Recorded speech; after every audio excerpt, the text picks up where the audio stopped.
berdua, talenta kami adalah bermain voli. Perkenalkan, nama saya Julfatli Aldo Titus. Saya Rahmat Pinky Hendriawansyah. Jadi kami akan mempraktekkan cara bagaimana passing dengan spike. Selamat menyaksikan.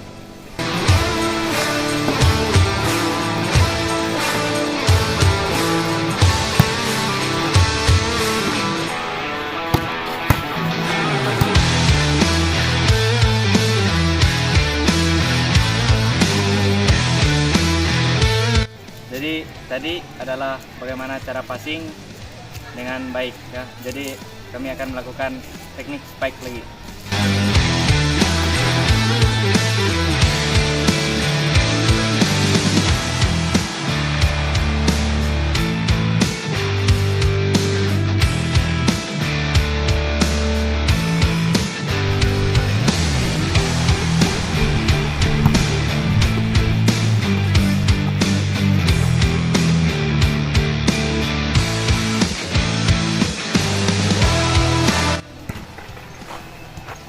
Sekian dari kami, terima kasih. Selamat pagi teman-teman. Jadi kami dari kelas 11 Seni Kehidupan, kami akan membagikan tentang teknik dasar tutorial untuk main bola kaki. Namun sebelumnya, perkenalkan, nama saya Ardian Sugidanos. Saya Claudius Ariel. Saya Yakobus. Jadi di sini kami ada membagikan 4 teknik dasar. Yang pertama itu passing, terus penerimaan bola, dribbling, dan shooting. Oke, yang pertama ini tentang passing.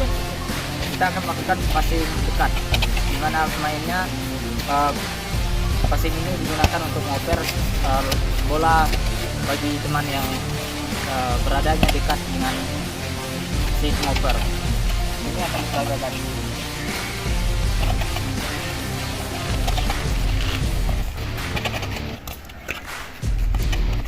Oke, yang kedua tentang teknik penerimaan bola. Jadi teknik ini dilakukan untuk menerima operan dari teman. Jadi usahakan gunakan kaki bagian dalam. Akan dilakukan.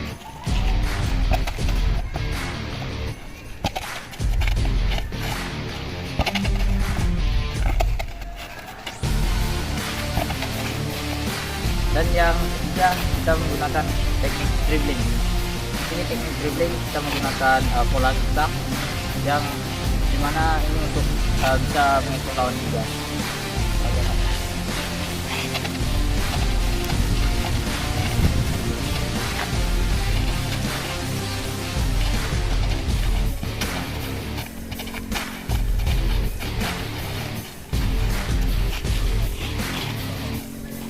Dan teknik yang terakhir yaitu shooting.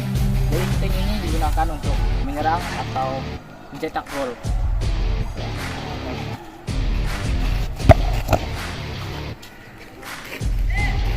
Jadi sekian dari kami untuk teknik tutorial bermain bola kaki. Terima kasih.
Nama saya Tedlius, saya juga tanya penyanyi. Nama saya Nikita Dela, saya tanya penyanyi. Nama saya Gibran Mahardikri, saya beli gitar, main gitar. Sekian perkenalan dari kami, selamat menyaksikan.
Kami berdua telah menciptakan lagu. Sebenarnya kami berdua sudah membuat lagu masing-masing, tapi dikolaborasi lagi. Dan judul lagu kami yaitu Harapan Baru. Saya akan menyanyikannya secara full dan dia akan bermain gitar sesuai dengan selera kami masing-masing. Selamat menyaksikan.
berkaitan dengan seminar. Dan ini salah contoh organisasi yang ada di sekolah kami. Ini adalah foto kami kemarin OSIS periode 2022-2023. Dan sedikit perkenalan dari saya. Nama saya Mandi Sinata. Kelas saya sekarang duduk di kelas B, dan mata pelajaran pada saat ini adalah mata pelajaran agama tentang karunia yang datang daripada Tuhan. Dan guru mata pelajaran saya ini adalah guru favorit saya, Ibu Tiani SPDK. Dan kita akan masuk ke materi seminar. Dan ini satuan pendidikan saya di Sekolah Kehidupan.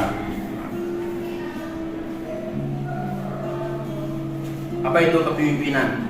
Pasti teman-teman atau bapak semua yang di luar sana, yang di dalam kamera, ya bisa mengerti tentang kepemimpinan tersebut. Kepemimpinan adalah sebuah kekuatan atau kemampuan yang ada di dalam diri seseorang.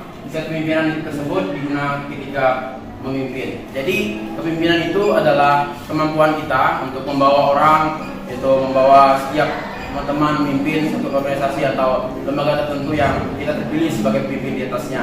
Dan pimpinan yang ada dalam diri kita itu digunakan saat kita memimpin, ya.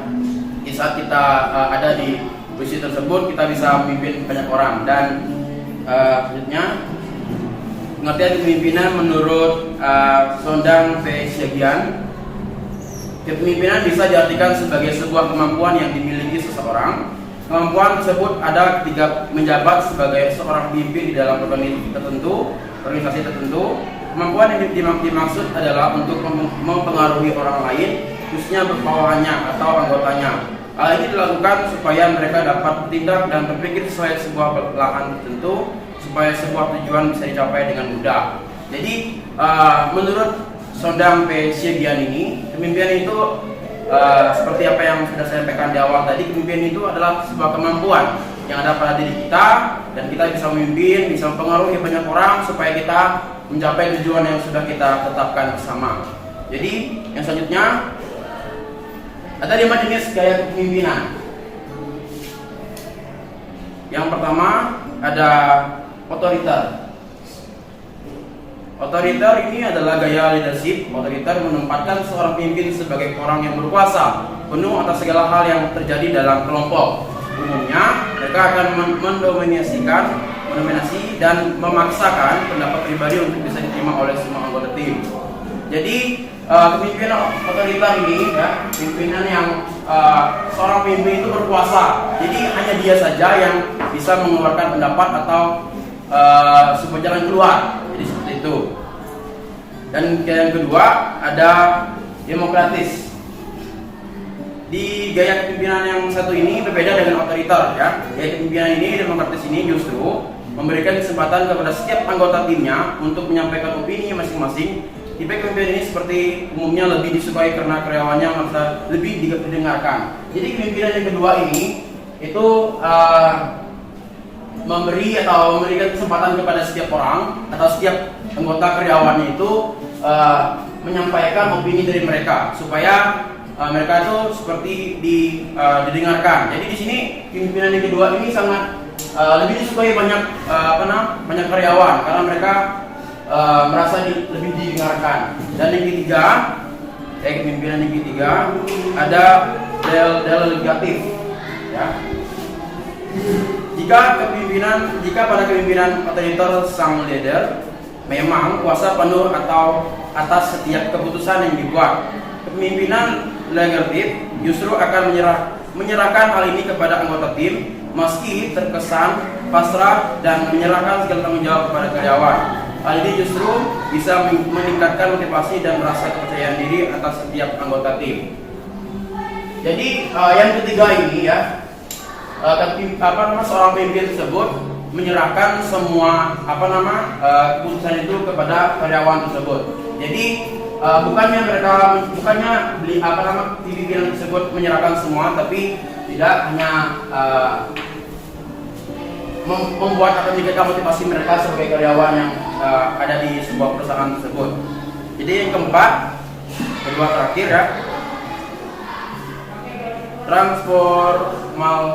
transformasional. Pemimpin yang mengadaptasi gaya leadership ini sangat bersemangat untuk melakukan perubahan dalam kelompoknya. Oleh karena itu, mereka umumnya memiliki sifat yang energik, cerdas dan konsisten, dan memberikan semangat kepada setiap anggota tim. Jadi keempat ini adalah gaya kepemimpinan yang sangat bersemangat untuk melakukan perubahan dalam kelompoknya. Jadi sama-sama memerlukan pendapat dari setiap karyawan maupun pemimpin yang ada. Dan yang terakhir, transaksional. Ini adalah gaya kepemimpinan yang terakhir. Leader dengan gaya kepemimpinan transaksional biasanya akan menerapkan sistem reward kepada setiap anggotanya atas pencapaian tertentu. Hal tersebut juga berlaku sebaliknya, setiap anggota tim juga harus siap menerima konsekuensi apabila gagal dalam memenuhi target. Jadi gaya yang terakhir ini adalah gaya kepemimpinan yang memberi reward atau penghargaan kepada setiap karyawan yang mencapai suatu target tertentu. Contohnya di bidang jual beli motor, di dealer. Ini dia mereka itu, jika karyawan tersebut bisa menjual banyak motor, dia akan diberi gaji besar dan naik pangkat. Jadi itu salah satu contoh dari yang kelima ini. Dan selanjutnya ada 6 ciri-ciri kepemimpinan.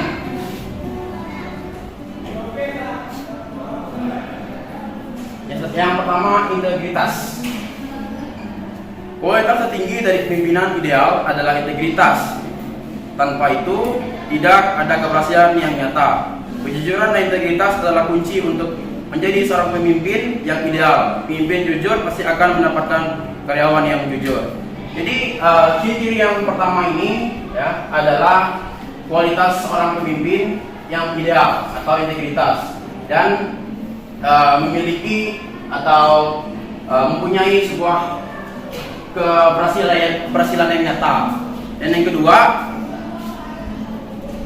mampu berkomunikasi dengan baik.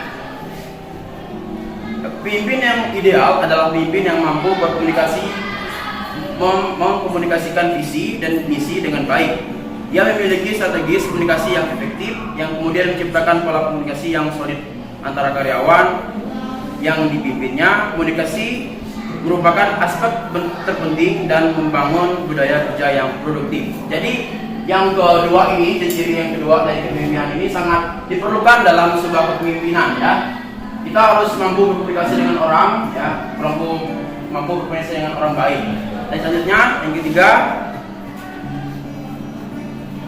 pengambilan keputusan.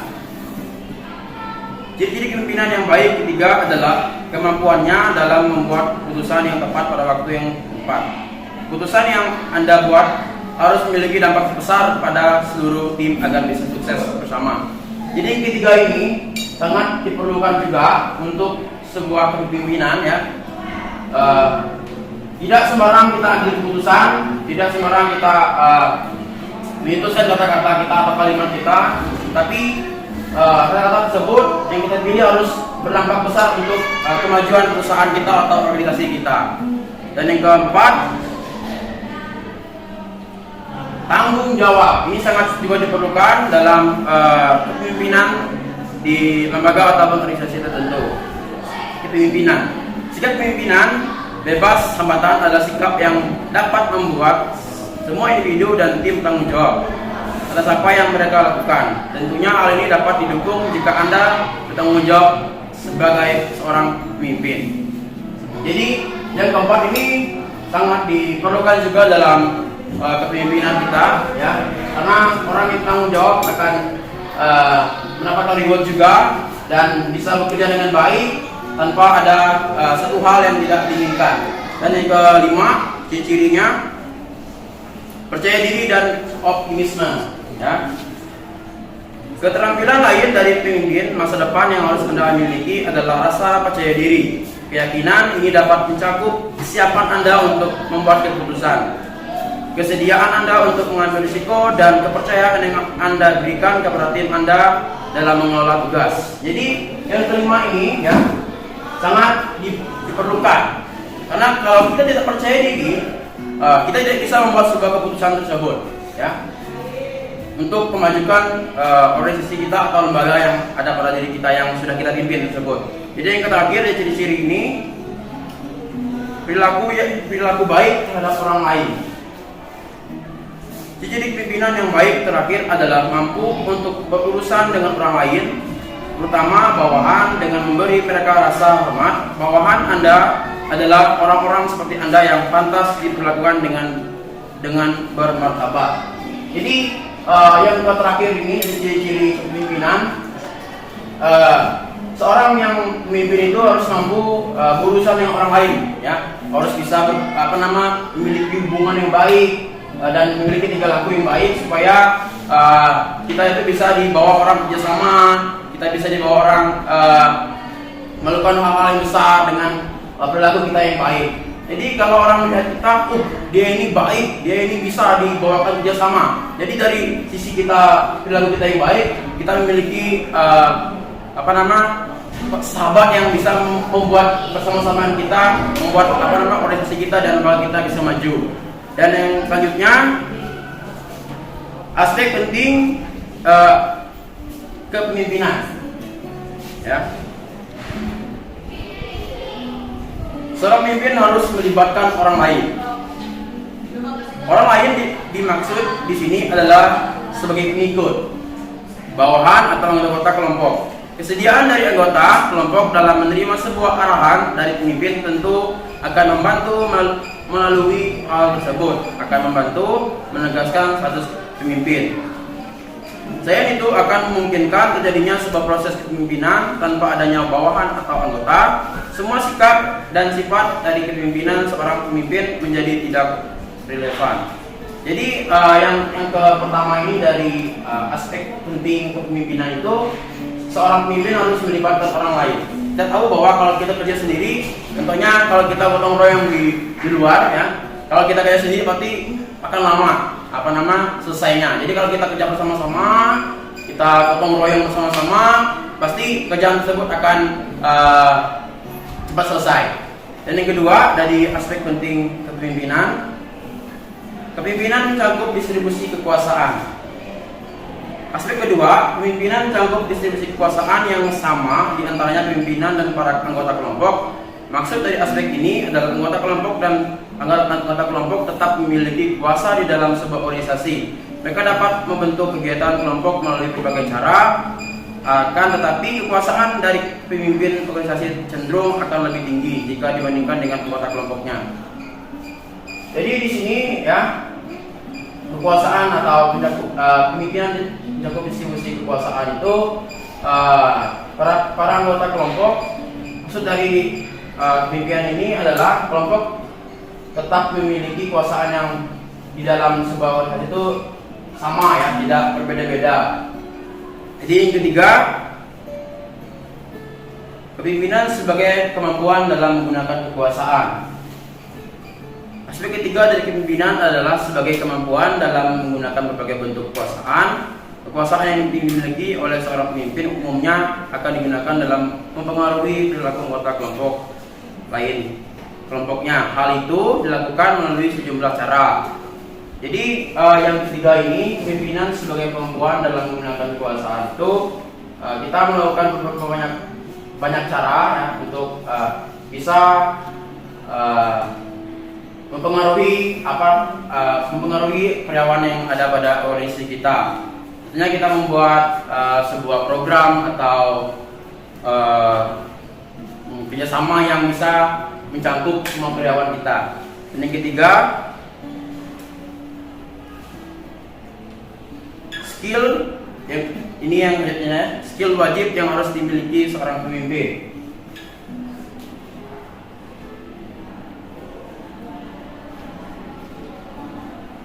Mampu berkomunikasi dengan baik, sama seperti yang tadi ciri-ciri itu, mampu berkomunikasi dengan baik. Sebagai seorang pemimpin, ya, Anda dituntut untuk melakukan berinteraksi dengan anggota tim. Oleh karena itu, skill komunikasi harus dikuasai dengan baik. Lalu bagaimana cara mewujudkan komunikasi dua arah yang efektif? Baik pimpinan maupun anggota tim sebaiknya saling terbuka atas informasi maupun kendala yang dimiliki, sehingga satu sama lain dapat bekerjasama untuk mengatasi berbagai permasalahan yang ada. Jadi yang pertama ini dari skill yang ada pada pimpinan itu harus kita kuasai. Komunikasi ini harus kita kuasai supaya kita bisa mewujudkan komunikasi dua arah yang efektif. Jadi pimpinan maupun anggota tim itu sebenarnya saling terbuka, ya. Apapun yang kita lakukan, apapun yang kita hadapi itu harus terbuka, harus karyawan sama pemimpin itu harus tahu supaya bisa menyelesaikannya. Dan yang selanjutnya, yang kedua, bisa menginspirasi anggota tim. Seorang pemimpin sepatutnya memang memiliki kendali atas anggota timnya, tetapi hal ini harus diterapkan secara bijak. Artinya kendali tersebut memang berorientasi pada tujuan tim, bukan demi kepentingan pribadi. Selain itu, seorang pemimpin juga selayaknya bisa menginspirasi karyawan sehingga secara fiksi akan mendorong mereka untuk mengikuti instruksi tanpa merasa tertekan. Jadi kita sebagai pemimpin itu harus bisa menginspirasi anggota tim kita supaya mereka itu bersemangat untuk mengerjakan akan semua pekerjaan mereka, dan kita juga bisa bekerjasama sama mereka, dan kita juga bisa mencapai tujuan tim kita dan kita supaya kita itu tidak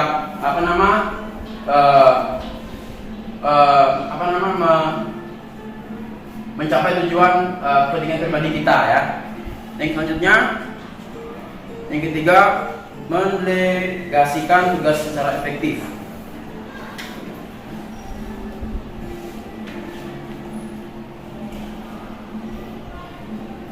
Skill berikutnya harus Anda kuasai untuk menjadi leader, ya, adalah mampu mendelegasikan tugas secara efektif. Ada beberapa hal yang harus diperhatikan seperti arahan yang tepat, menawarkan bantuan atas kendala tertentu, memberikan flashback atau menaruh kepercayaan kepada anggota tim bahwa mereka mampu melakukannya. Jadi di sini jika kita menjadi leader atau menjadi kepala dari organisasi tersebut, kita harus bisa mendelegasikan tugas secara efektif, dan kita harus memperhatikan juga dan memberi arahan yang tepat supaya mereka tidak sesuai dengan arahan kita, dan menawarkan bantuan atas kendala tertentu. Jadi kita tuh harus bisa memberikan atau memberi sebuah bantuan kepada anggota tim kita supaya kita bisa bekerja sama-sama atau memberikan solusi supaya bisa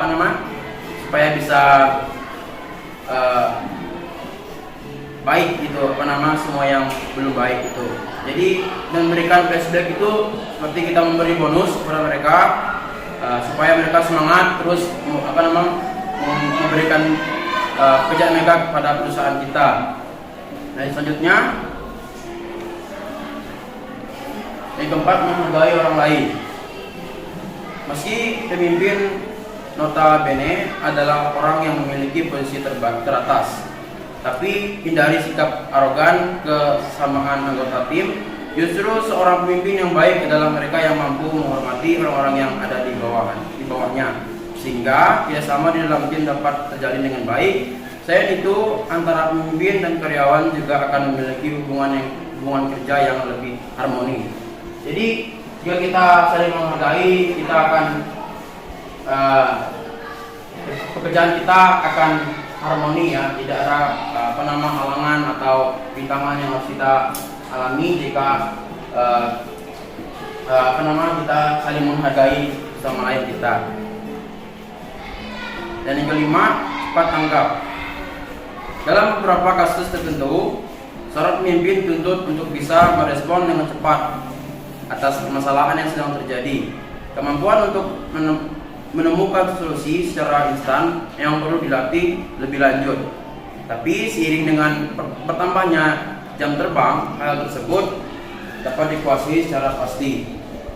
Demi menunjang kompetensi dan mengasah talenta pada diri karyawan, perusahaan melalui tim HRD bisa menawarkan program pelatihan leadership demi mencetak calon pemimpin terbaik di masa depan. Jadi yang ke-5 ini cepat tanggap ya. Kita harus bisa cepat untuk mengambil sebuah keputusan.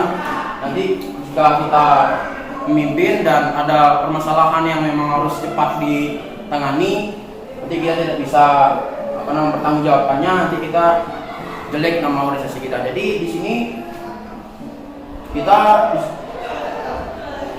disuruh untuk cepat tanggap, itu kita disuruh untuk cepat untuk membuat sebuah solusi atau jalan keluar untuk bisa keluar dari masalah yang sudah kita hadapi ya.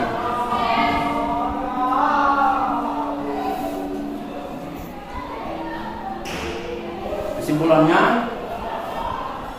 kepemimpinan merupakan kemampuan mempengaruhi orang lain, bawahan ataupun kelompok. Kemampuan mengarahkan tingkah laku bawahan atau kelompok, memiliki kemampuan atau keahlian khusus dalam bidang yang diinginkan oleh kelompoknya untuk mencapai tujuan organisasi atau kelompok. Kepemimpinan adalah kemampuan seorang yang mempengaruhi dan memotivasi orang lain untuk melakukan sesuatu sesuai dengan tujuan bersama. Kepemimpinan meliputi proses mempengaruhi dalam menentukan tujuan organisasi, memotivasikan perilaku pengikut untuk mencapai tujuan, mempengaruhi untuk memperbaiki kelompok dan budayanya. Seorang pemimpin yang baik harus memiliki integritas atau kepribadian, intelektual, pengetahuan, intelijensi, spiritual, skill atau kemampuan dan keahlian, memiliki power atau dapat mempengaruhi orang lain, mau belajar, mendengar dan siap dikritik. Apabila ketujuh isi dari esensi hikmat pemimpinan tersebut telah dimiliki oleh seorang pemimpin, maka pemimpin tersebut akan arif dan bijaksana. Jadi dari kesimpulan ini, seperti apa yang sudah disampaikan dari awal itu, pemimpinan itu adalah kemampuan yang ada pada diri seseorang, kemampuan yang bisa membawa orang, mempengaruhi orang lain untuk bisa bersama dengan kita dan mencapai tujuan bersama. Demikianlah beberapa hal yang bisa saya sampaikan. Sebelumnya saya mohon maaf yang sebesar-besarnya kepada hadirin sekalian apabila dalam penyampaian tadi mungkin ada kesalahan atau kesalahan kata atau beberapa pernyataan yang menyinggung hadirin sekalian. Saya ini hanya manusia biasa yang tidak luput dari kesalahan. Sekian dari saya, selamat siang, Tuhan memberkati.